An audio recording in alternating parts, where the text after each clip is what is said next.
Hi friends, welcome to my YouTube channel. ఇవాళ recipe వచ్చేసి టమాటా చట్నీ. దీనికోసం ఇంగ్రీడియంట్స్ టమాటా, చింతకాయ, పచ్చిమిర్చి, కరివేపాకు.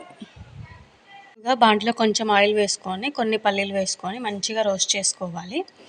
కొంచెం బ్రౌనిష్ అయ్యే వరకు రోస్ట్ చేసిన తర్వాత అవి మిక్సీ జార్లో తీసేసుకొని మిక్సీ జార్ అందులోనే మనం తీసుకున్న పచ్చిమిర్చి హాఫ్ కట్ చేసి వేసేసుకోవాలి, లేదంటే మనకి చిల్లిపోతాయి అవి. అందులోనే కరివేపాకు, కొంచెం హాఫ్ టేబుల్ స్పూన్ ఆఫ్ జీలకర్ర వేసి మంచిగా వేయించుకోవాలి.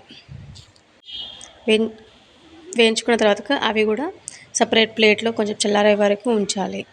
అందులో మళ్ళీ బాండిలో కొంచెం ఆయిల్ వేసి మనం కట్ చేసుకున్న 2 ముక్కలు చేసినటువంటి టమాటా ముక్కలు అందులో అన్నీ వేసేసేయాలి. దాంతోపాటు మనం తీసుకున్నటువంటి చింతకాయలు కొంచెం చిన్న ముక్కలుగా కట్ చేసి వేసేసేయాలి.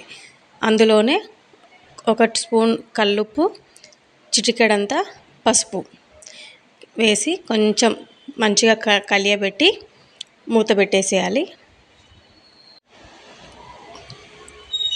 తర్వాత 5 మినిట్స్ వాటిని వదిలేసేయాలి. ఆల్టర్నేట్గా మిక్సీలో వేసుకున్న పల్లీలన్నీ మెత్తగా పట్టేసుకొని అందులో పచ్చిమిర్చి, కొంచెం ఉప్పు, కొంచెం వెల్లుల్లి రెబ్బలు వేసి మిక్సీ పట్టేసేయాలి.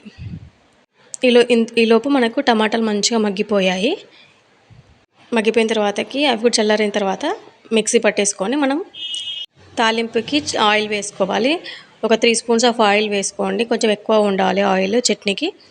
అందులోనే కొంచెం ఆవాలు, కొంచెం జీలకర్ర, కొన్ని ఎండుమిర్చి, వెల్లుల్లి కచ్చాపచ్చ దంచి వేసి కొంచెం కరివేపాకు, కొంచెం పసుపు